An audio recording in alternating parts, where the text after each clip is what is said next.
Eu sou um cavaleiro templário. Eu sou um cavaleiro da Ordem dos Pobres Cavaleiros de Cristo e do Templo de Salomão. O nosso símbolo são 2 cavaleiros em um cavalo. E há um mistério aqui. Nas crônicas das ordens de cavalaria, cada cavaleiro deveria ter pelo menos 4 cavalos à sua disposição.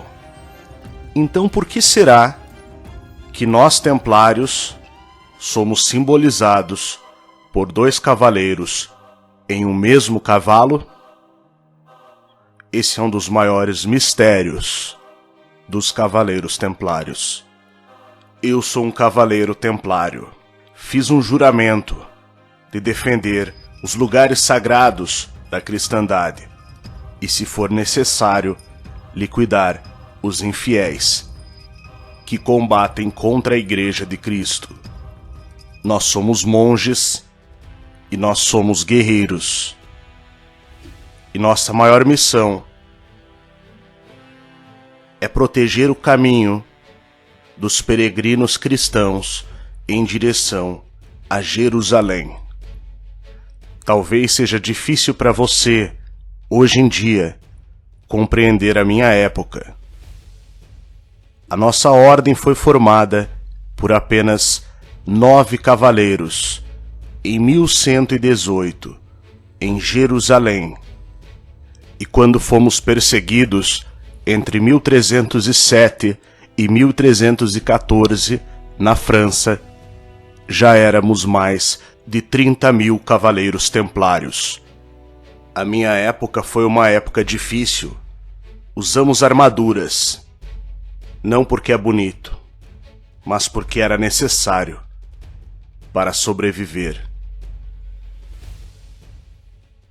Mistérios Templários, aqui no Além da Nuvem.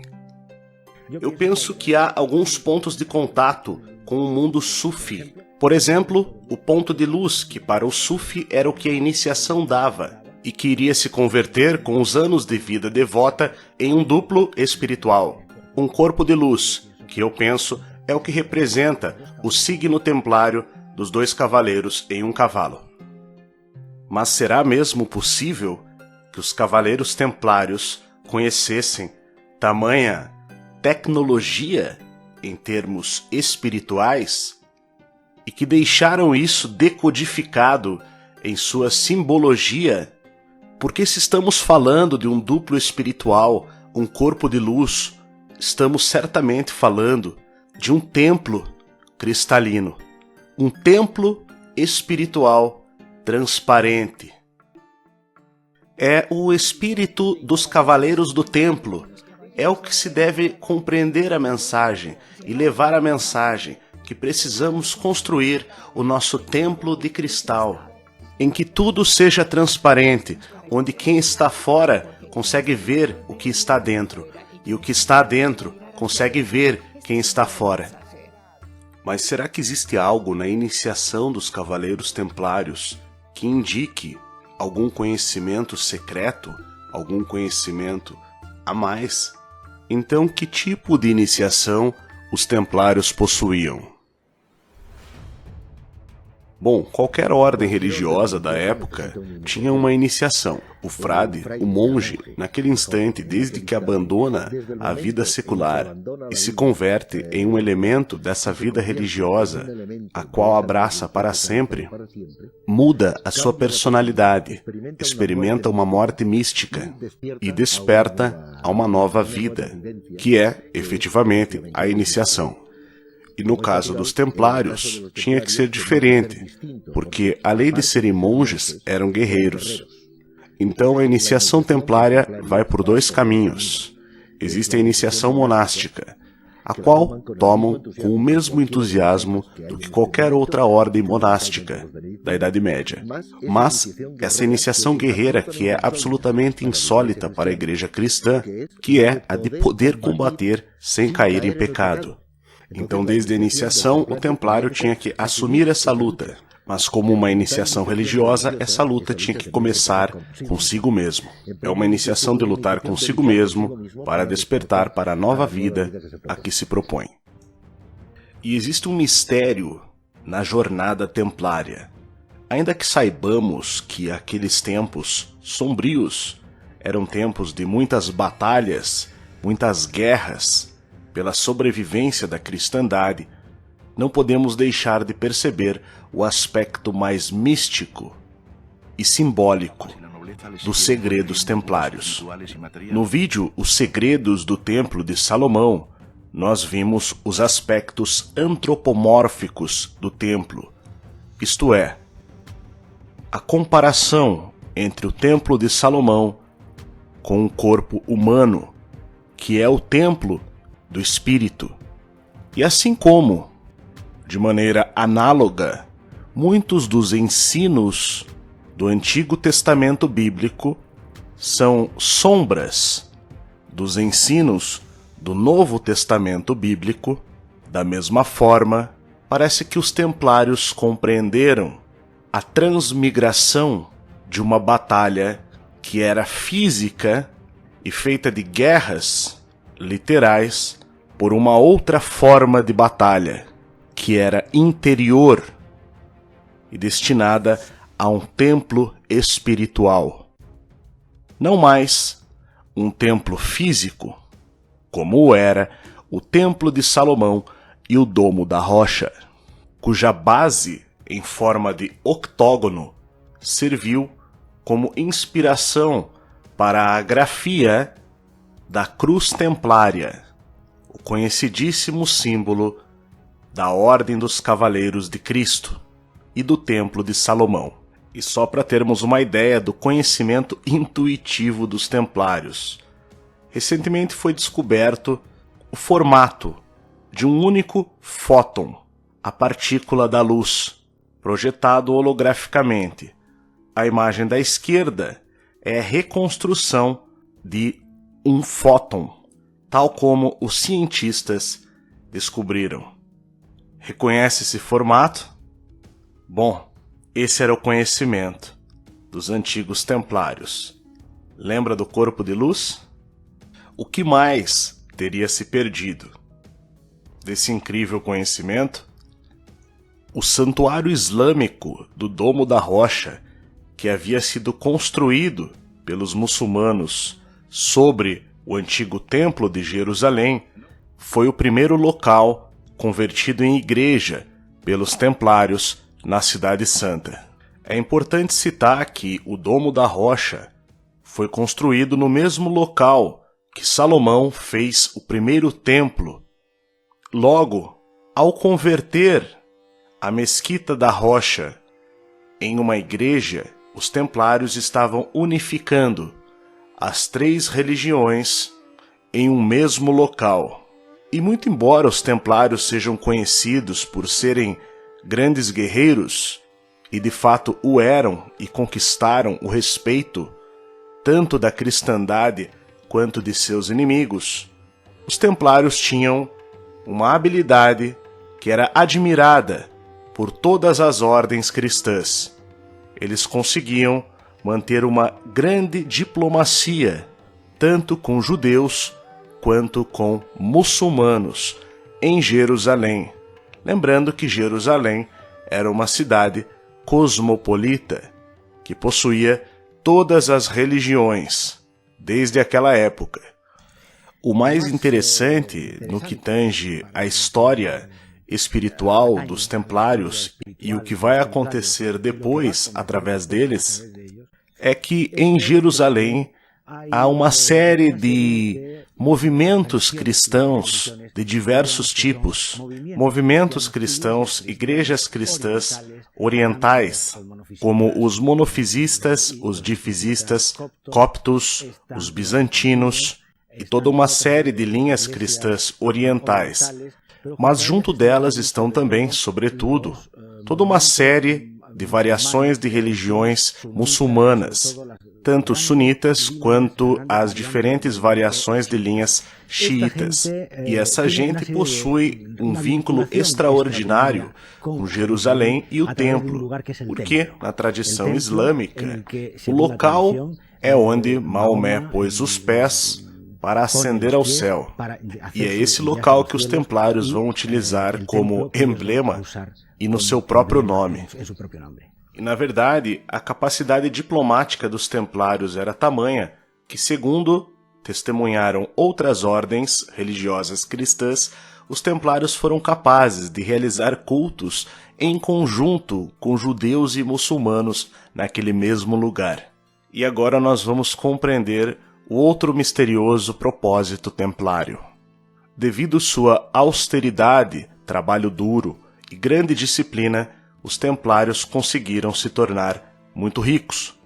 Não me entenda mal, os cavaleiros não tinham posses. Na verdade, tudo que eles tinham pertencia à ordem, que tinha a finalidade de proteger a cristandade e patrocinar novas cruzadas.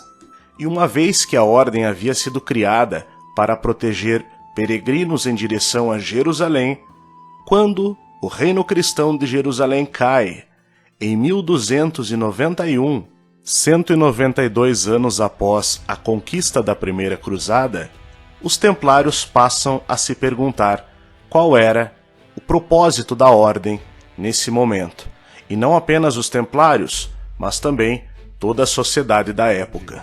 De volta à Europa e com muita riqueza acumulada, os templários agora emprestavam dinheiro a reis e nobres, chegando a administrar o tesouro real da França.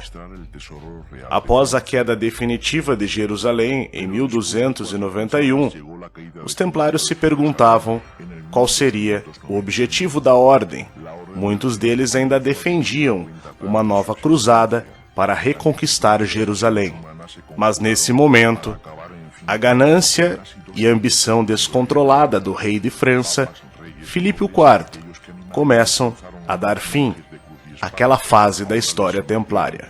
Foi o Papa Clemente V que, em 16 de outubro de 1311, dá início, no Concílio de Vienne, a mais sangrenta e injusta perseguição da história da Igreja, que foi levada a cabo a mando do rei Filipe o Belo, de França, que, endividado, viu nas finanças templárias a solução para todos os seus problemas, e passa então a inventar uma série de acusações falsas, como sodomia, magia negra, entre outras, para se apossar dos tesouros da Ordem do Templo. O Papa Clemente V não foi capaz de resistir à vontade do rei, até que 2 anos mais tarde, em 18 de março de 1314, Paris amanheceu nervosa, por meio de confissões forjadas e provas falsificadas. Jacques de Molay, grão-mestre da Ordem do Templo, iria para a fogueira. E nós sabemos que os templários de fato foram perseguidos em França. Mas como será que foi a relação dos cavaleiros templários com outros reinos da Europa? Bom, vamos ver o que tem a nos dizer Gonçalo Martínez Dias, catedrático, doutor em História do Direito e jesuíta. Gonçalo Martínez Dias, como foi a difusão dos templários na Espanha e na Península Ibérica? Bem, foi fulminante. Logo após o Concílio de Troyes, aprovado em janeiro de 1128, e 2 meses depois já tinha um grande castelo, além de uma imensa região em Portugal ao sul de Coimbra. E além disso, na fronteira, na primeira linha com os muçulmanos, característica essa que vai permanecer nos templários peninsulares. 3 anos mais tarde, o próprio rei da Catalunha se torna templário. E nesse mesmo ano, 1131, o rei faz um testamento. O rei de Navarra e Aragão divide seu reino em 3 partes iguais, deixando 1/3 para os templários. E quanto à perseguição em outros reinos da Europa, será que aconteceu a mesma coisa que aconteceu na França do rei Filipe o Belo? É preciso ter em conta que ali os templários foram acusados e eles mesmos se acusaram, e apareceu nos processos que eram culpados. No entanto, em nenhum outro lugar da Europa apareceu que eles eram culpados. Logo, foi um problema especificamente francês. Gonçalo, e na sua opinião, qual é o motivo da decadência dos templários? Bom, eu creio que esse início tenha ocorrido na França. Agora, na Espanha, no nosso reino, não aconteceu decadência e nenhum desprestígio. Muito pelo contrário, haviam participado de todas as batalhas da Reconquista, em todas as campanhas na Andaluzia e também não tinham um grande acúmulo de riquezas. E ao contrário do que aconteceu na França, os reis, aqui na Espanha ou em Portugal, não lhes molestaram, não lhes apressaram e nenhum dos cavaleiros foi torturado. Os seus bens e posses não lhes foram arrebatados, a não ser muito lentamente, e foram tratados com honra. Bom, em Portugal eles continuaram vivendo como Ordem de Cristo. Em Castela e Leão, entraram na Ordem de Calatrava. Em Valência, 3 ou 4 anos depois, lhes deram a Ordem de Montesa. Portanto, na Península Ibérica não houve nenhum trauma. Inclusive, todos os concílios, Tarraconense, o de Toledo ou de Compostela, todos foram unânimes em declarar os templários inocentes de todas as acusações. Porém, houve um momento em que os templários perceberam que seu propósito não era mais retornar a Jerusalém, e sim levar o Evangelho às terras distantes. Então, os templários iniciam o seu mais novo empreendimento, que em Portugal foi encabeçado pela Ordem de Cristo, a conquista da América, hasteando em solo brasileiro aquela que ficou conhecida como a primeira bandeira do Brasil, a Cruz Templária da Ordem de Cristo.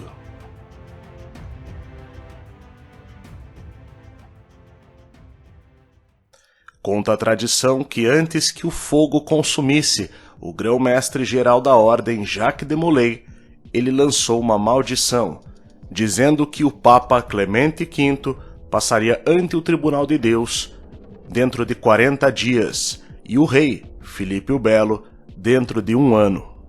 E a história confirma que 33 dias após aquela infame condenação, Clemente V morria de uma infecção intestinal. 9 meses depois, o rei Filipe morria paralítico após uma queda de cavalo em Fontainebleau. Também tiveram um final obscuro e violento a maioria dos instigadores e cúmplices do rei nos processos contra os templários. É certo que quando se fala de cavaleiros templários, muitos mistérios ainda não foram trazidos para a luz do dia. Vale citar um documento que foi encontrado nos arquivos secretos do Vaticano em 2001 e que foi divulgado em 2007 em uma obra relacionada ao julgamento que pôs fim à Ordem dos Cavaleiros Templários.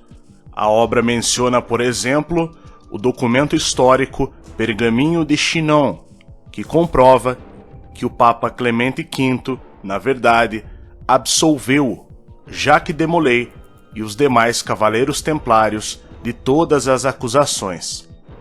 Outra curiosidade que poucas pessoas sabem é que Joseph Ratzinger, o Papa Bento XVI, anterior ao Papa Francisco, manifestou seu desejo de reativar a Ordem dos Templários.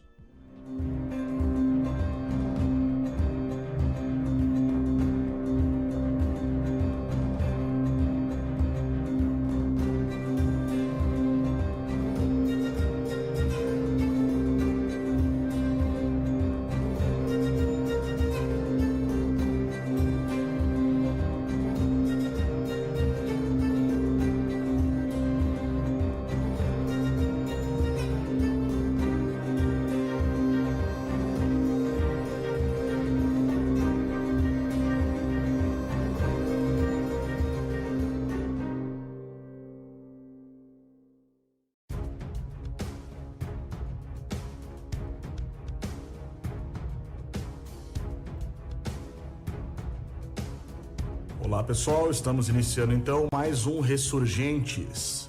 No vídeo passado eu falei a respeito da criação dos conceitos de direita e esquerda e da apropriação por parte da maçonaria em relação ao estudo do Quinto Império e o uso do mesmo para promover E aqui você tem mais 2 vídeos com assuntos relacionados a esse para você escolher.